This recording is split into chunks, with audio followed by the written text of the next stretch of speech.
Olá, turma, seja bem-vinda a mais uma aula da disciplina de Inteligência Artificial. Hoje nós vamos dar continuidade no conteúdo de funções discriminantes. Na aula passada, nós abordamos o problema mais simples, que seria uma fronteira de decisão para separar pares de classe. Nessa aula de hoje, nós vamos dar continuidade e conhecer mais dois outros tipos de caso. O caso 2 seria uma extensão do caso 1 e o caso 3 de função discriminante linear, que é uma combinação do caso 1 e 2. Então hoje a gente vai trabalhar a separação de classes por fronteiras distintas. Seguindo. Bom, no caso 2, né, dado que eu tenho um problema com W classes, né, cada classe é separável de cada outra classe por uma fronteira de decisão distinta. O que significa isso?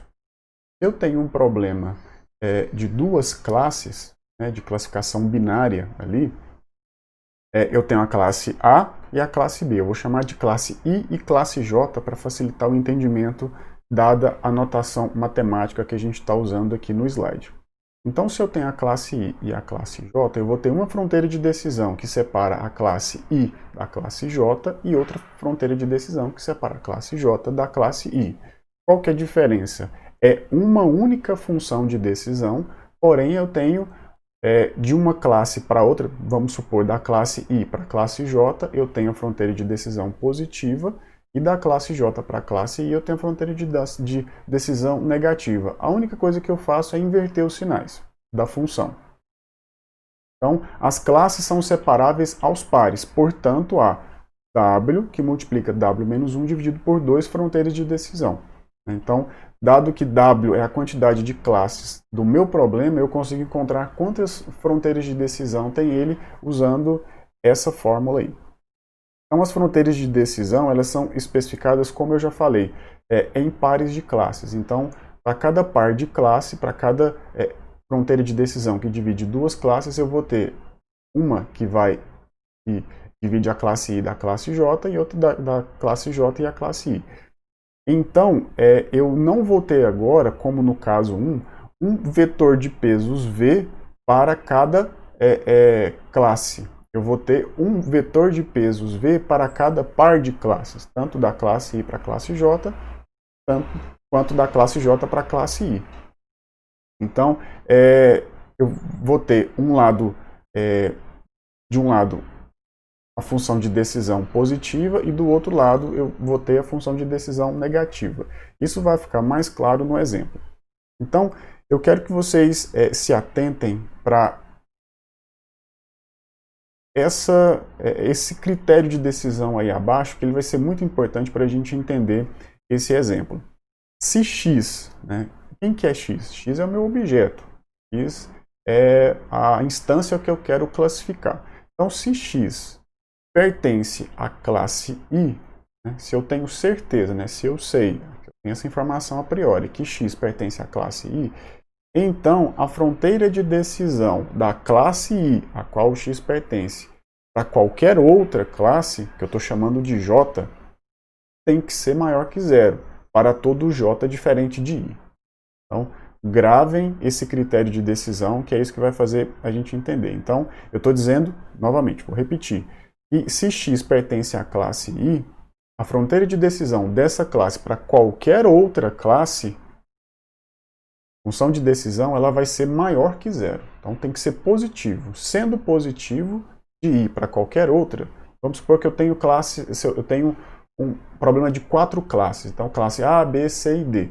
Então a fronteira de decisão para x da classe A para a classe B é maior que zero. Da classe A para a classe C também é maior que zero. E da classe A para a classe D também é maior que zero. Se eu tenho todas essas afirmações, né, verdadeiras, então quer dizer que com certeza o x pertence à classe A.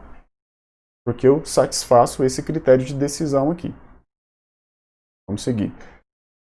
Então eu tenho o meu plano meu espaço de características aqui. E para esse problema, eu tenho as seguintes funções de decisão. Eu tenho a função de decisão D12, que separa a classe 1 da classe 2. Então, menos x1, menos x2, mais 5.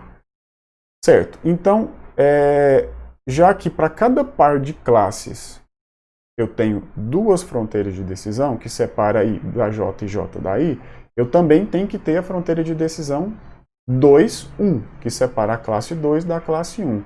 E eu sei, aqui pelo slide anterior, que as funções de decisão, nesse caso, são especificadas dessa forma. Se dji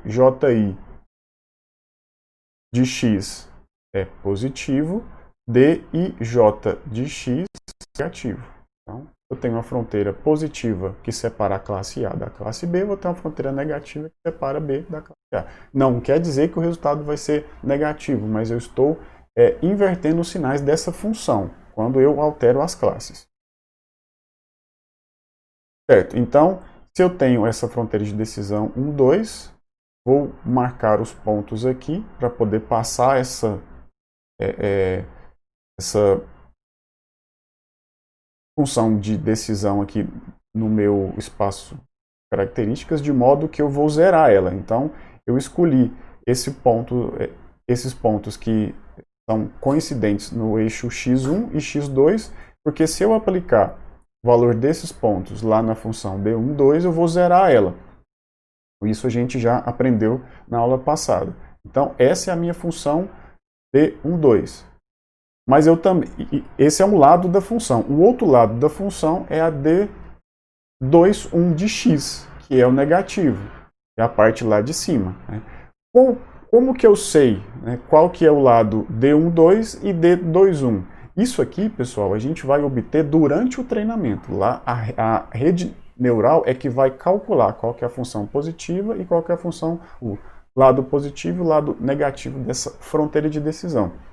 Não tem como a gente abrir isso aqui na aula, porque o próprio método de rede neural é um método denominado caixa preta. A gente não sabe o que acontece lá dentro. A gente sabe exatamente todos os passos que são feitos, mas a gente não tem o controle de como que como que ele chega nesses números.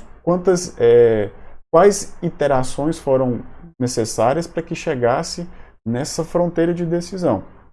A gente até consegue abrir tudo isso, mas na hora de monitorar a gente não consegue fazer. Porque, claro, são milhões de cálculos que são efetuados. Vamos seguir aqui. A outra fronteira de decisão é que separar a classe 1 da classe 3. Vou marcar os pontos aqui no meu plano e vou traçar a reta. Então, eu tenho essa função de decisão aqui. Então, se esse é o lado positivo, o meu lado negativo é esse da função. E eu faço o mesmo procedimento para separar a classe 2 da classe 3. Marco os pontos lá no meu plano e passo a reta. E eu tenho a função negativa que separa a classe 3 da classe 2. Perfeito. Então, agora eu tenho o meu espaço de características montado e tenho também onde as funções de decisão passam. Agora a gente precisa definir quais são os lados positivos e negativos de cada um desses segmentos, dessas fronteiras de decisão. Nesse slide aqui, eu fiz um pré-cálculo para a gente entender o próximo slide.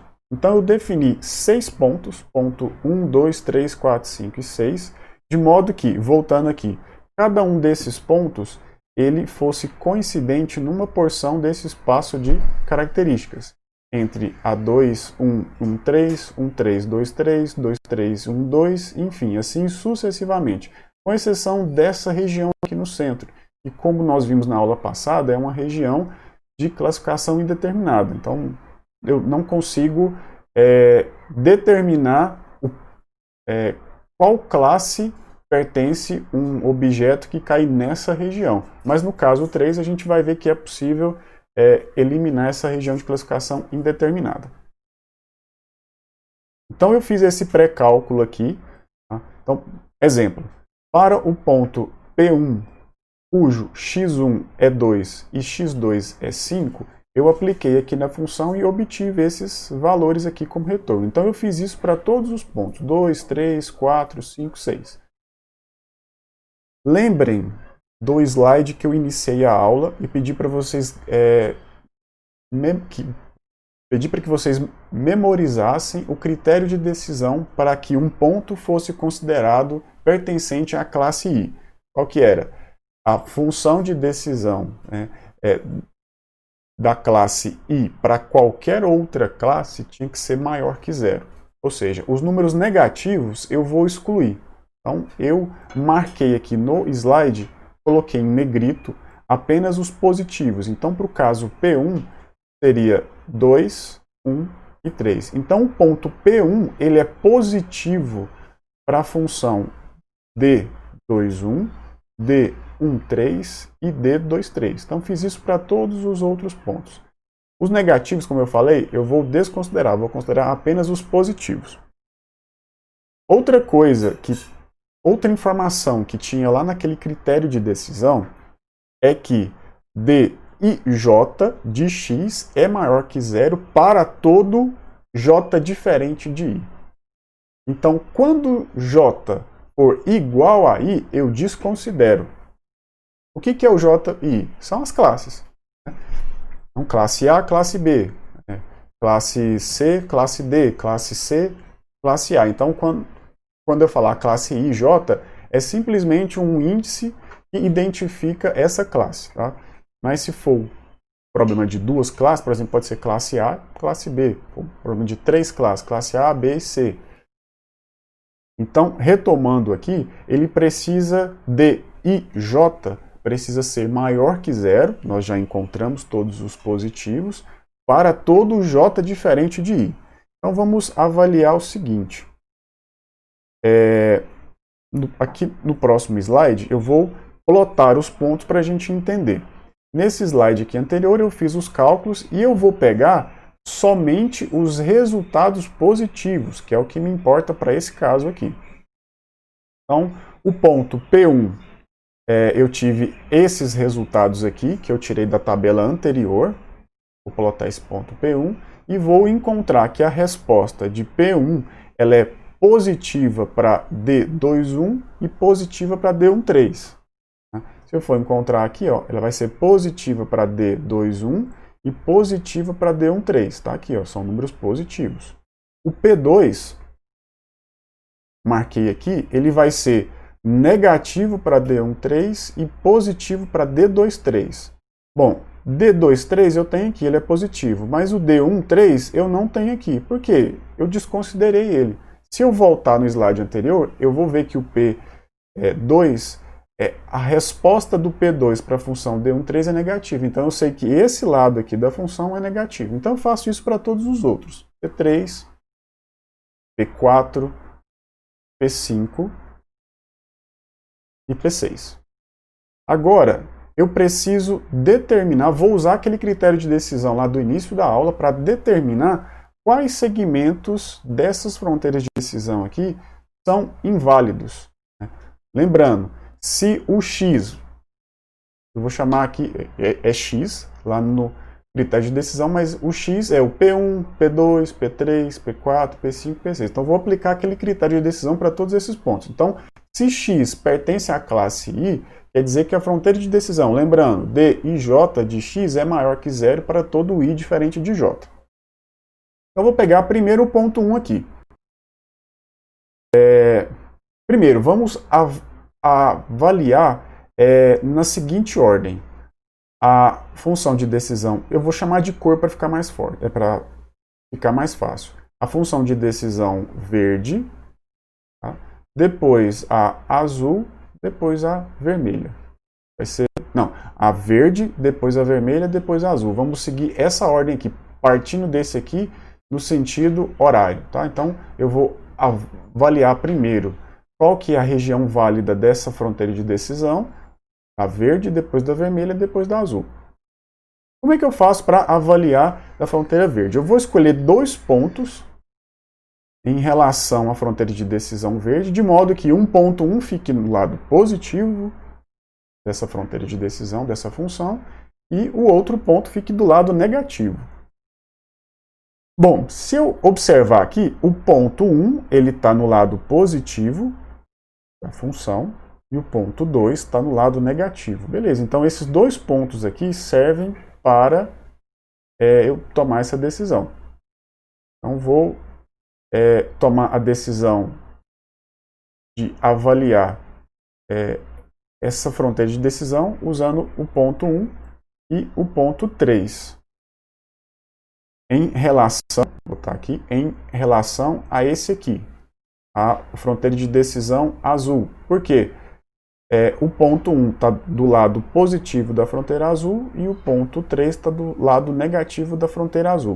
Então, se eu for avaliar os pontos escolhidos aqui para determinar qual segmento dessa fronteira de decisão é válido ou não, eu vou avaliar, como eu disse, o ponto 1 e o ponto 3. Então, lembrando do nosso critério de decisão. D, I, J de X tem que ser maior que zero para todo I diferente de J. Então, o primeiro critério a gente já filtrou, que seria maior que zero. A gente só pegou as respostas positivas aqui para as funções, dado os pontos de 1 a 6. Agora a gente vai ver quais são diferentes I e J. Quando I e J for igual, eu vou descartar. Então vamos avaliar aqui o ponto 1. Qual dessas respostas aqui eu vou considerar como uma resposta da função verde para uma região válida? Bom, então aqui o D21 e D13. Vamos avaliar. Aqui o I é 2, aqui o J é 3. Aqui o J é 1, aqui o I é 1. Então, como eles são iguais, eu descarto. Eu já descarto de cara essas duas respostas. Então, para o ponto 1, a resposta da função verde, de fronteira de decisão verde, que me importa é o 3. Grava aí. Então, para o ponto 1, a resposta é 3. Por quê? I é diferente de J. Vou fazer essa mesma avaliação para o ponto 3.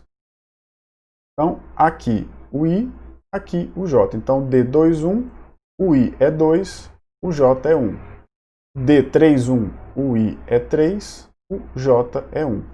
Então, aqui o I é 2, o J é 1. Diferente. Aqui o J é 1, aqui o I é 3. Diferente. Então, está válido. Por enquanto, os dois estão válidos. Vamos avaliar esse par aqui agora. Aqui o I é 3, aqui o J é 2. Está válido também. Aqui o I é 1, aqui o J é 3. Também está válido. Agora eu vou avaliar esses dois pares aqui, ó, o primeiro e o terceiro, que eu não fiz essa avaliação. Aqui o I é 2, aqui o J é 2. Opa! Então, nessa avaliação dessas duas fronteiras de decisão aqui, ó, eu não satisfiz o critério de decisão do caso 2. Então, a resposta válida para mim é a resposta do ponto 3 pela fronteira de decisão D31. Então, eu tenho o ponto 3 respondendo, né, dando uma resposta da função 2, e tenho o ponto 1 dando a resposta 3. Qual que é maior? P1. Então, o P1 está numa região válida para a fronteira de decisão verde. Então, se o P3 está numa fronteira de decisão inválida, colocando aqui de novo os pontos, eu vou excluir esse segmento da fronteira de decisão que eu avaliei com 3. Por quê? Porque o P1 teve uma resposta maior. Então eu faço a mesma coisa para as demais fronteiras de decisão. Agora a gente vai avaliar a fronteira de decisão vermelha aqui, né? Então é essa aqui agora. eu tenho que pegar dois pontos, de modo que um ponto fique no lado positivo da fronteira e o outro ponto fique no lado negativo. Então eu posso pegar aqui tanto o P1 quanto o P5 ou o P2 e o P4. Eu vou satisfazer essa condição. Eu vou pegar aqui o P2 e o P4 e vou avaliar também em função dessa fronteira de decisão azul. Porque o P2 cai no lado positivo da função azul e o P4 cai no lado negativo da função azul. Notem que essa fronteira de decisão aqui já não existe mais. Isso aqui é como se fosse um espaço contínuo, tá? Então vamos seguir. Vamos pegar o ponto 2 e o ponto 4 e avaliar. Esse aqui é o ponto 2 e esse aqui é o ponto 4. Vamos avaliar a resposta para a função fronteira de decisão vermelha. Então, aqui, o I é 2, o J é 1. Aqui, o J é 1 e o E é 3. Diferente, beleza. Seguindo aqui, o I é 3, o J é 3. Então, já não é mais uma função válida para mim, né? Não é uma resposta válida. Então, aqui, eu considero que o ponto 2 teve uma resposta 4 aqui. Agora eu vou avaliar o ponto 4. O ponto 4, da mesma forma, o I aqui é 1, o J é 1. Então, de cara, eu já desconsidero essas duas respostas aqui. Então, se eu for continuar a avaliação, eu vou encontrar que a resposta válida, segundo aquele critério de decisão, lá do início da aula, é 7. Então, para o ponto 2, a resposta válida foi 4. E para o ponto 4, a resposta válida foi 7. Qual que é maior? Ponto 4. Então, logo, o ponto 2, ele não faz parte da classe cuja essa fronteira de decisão aqui, ela divide. Então, se o ponto 2 está nesse segmento aqui da fronteira de decisão, e ele é menor, eu desconsidero ele. Né? E faço o mesmo processo para a fronteira de decisão azul, para poder encontrar qual lado tem a resposta maior. Nesse caso aqui, eu vou fazer usando os pontos 5 e 6, para poder...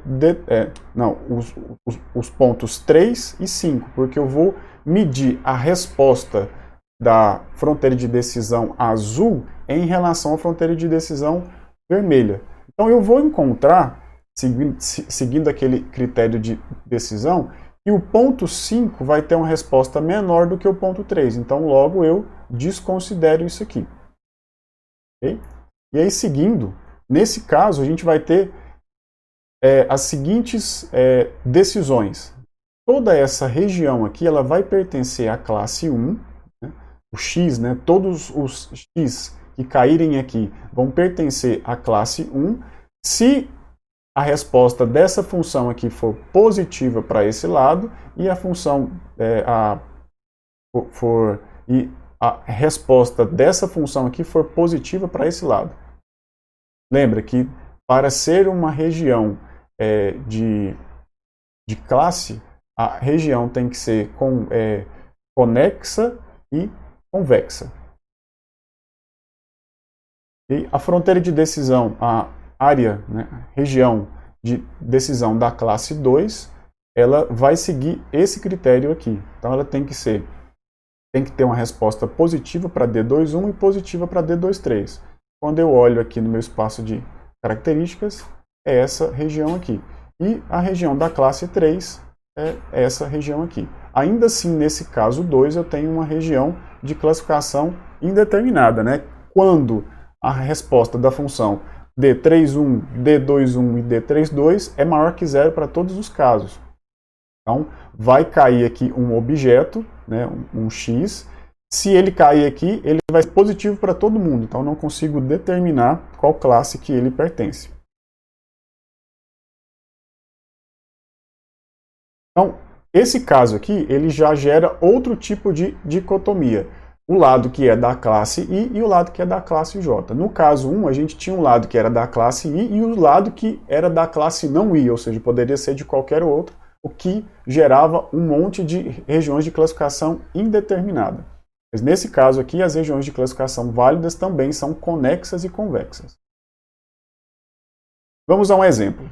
Então, dadas as funções de decisão abaixo, né, que é a função D13, D12 e D23 e a sua versão negativa, eu quero que classifique o vetor, né, o objeto x, cujo x1 é 4 e x2 é 5. Então, eu vou aplicar esses valores nas minhas funções de decisão e vou obter as seguintes respostas.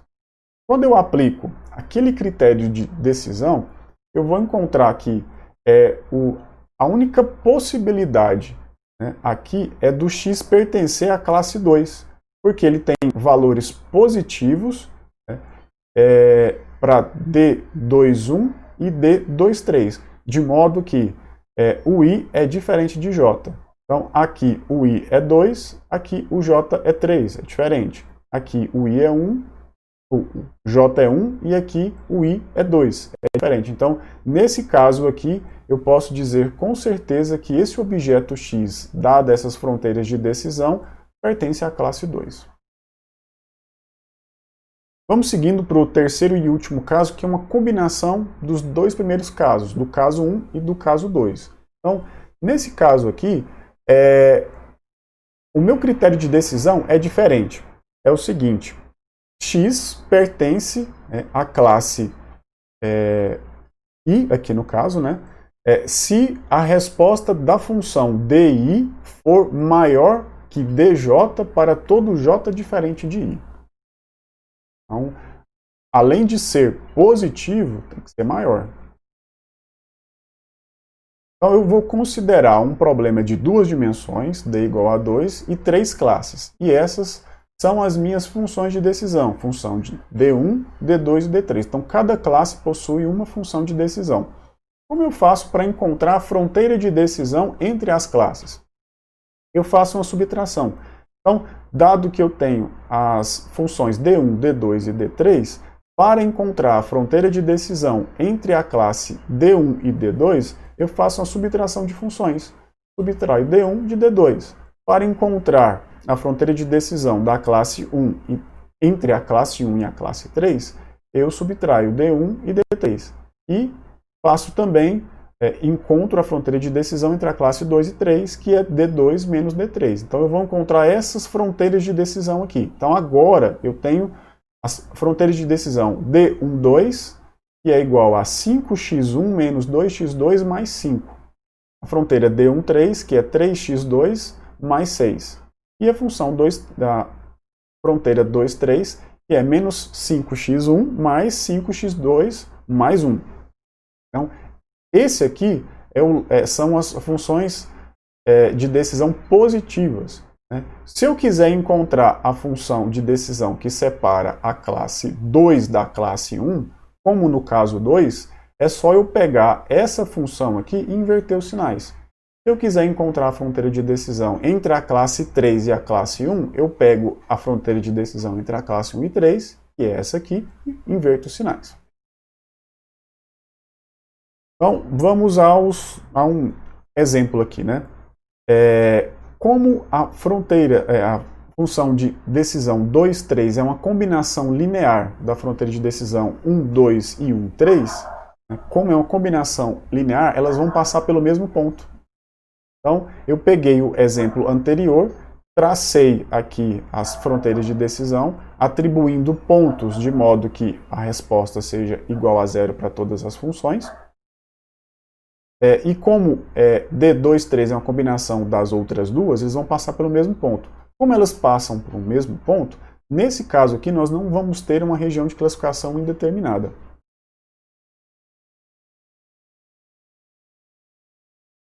Com isso, eu vou ter 6 possíveis regiões de decisão.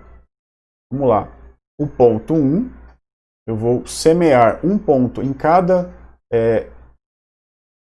segmento, né, cada região aqui do meu espaço de característica dividido pelas três retas, né, pelas três funções de decisão lineares, e vou calcular a resposta entre essas funções. Então, o ponto P1, cujas coordenadas x1 é 2 e x2 é 4, para a função D21 eu vou ter uma resposta menos 7. Para a função 3,2 eu vou ter uma resposta menos 11. Eu faço isso. Como eu tive respostas negativas para ambas as funções de decisões, ambas as funções de decisão, esses dois lados aqui são negativos. Eu faço isso como eu fiz nos outros exemplos, para o ponto 2, ponto 3, ponto 4, ponto 5 e o ponto 6. Agora eu preciso encontrar quais regiões elas são válidas ou não para a função. Lembrando que o meu critério de decisão o DI tem que ser maior que DJ para todo I diferente de J. Então eu vou pegar aqui, por exemplo, o ponto 4 e o ponto 6. O ponto 4 está aqui e o ponto 6 está aqui. Isso para determinar qual que é a região válida dessa fronteira de decisão verde. Lembrando que não precisa ser positivo, basta ser maior. Então, para o ponto 4, que é esse aqui, eu tive uma resposta 3,5. Para o ponto 6, que é esse aqui, eu tive uma resposta 16. Então, qual que é maior? Esse aqui é maior. Esse lado aqui é maior. Então, logo eu elimino esse segmento de reta aqui dessa fronteira de decisão que responde no ponto 4.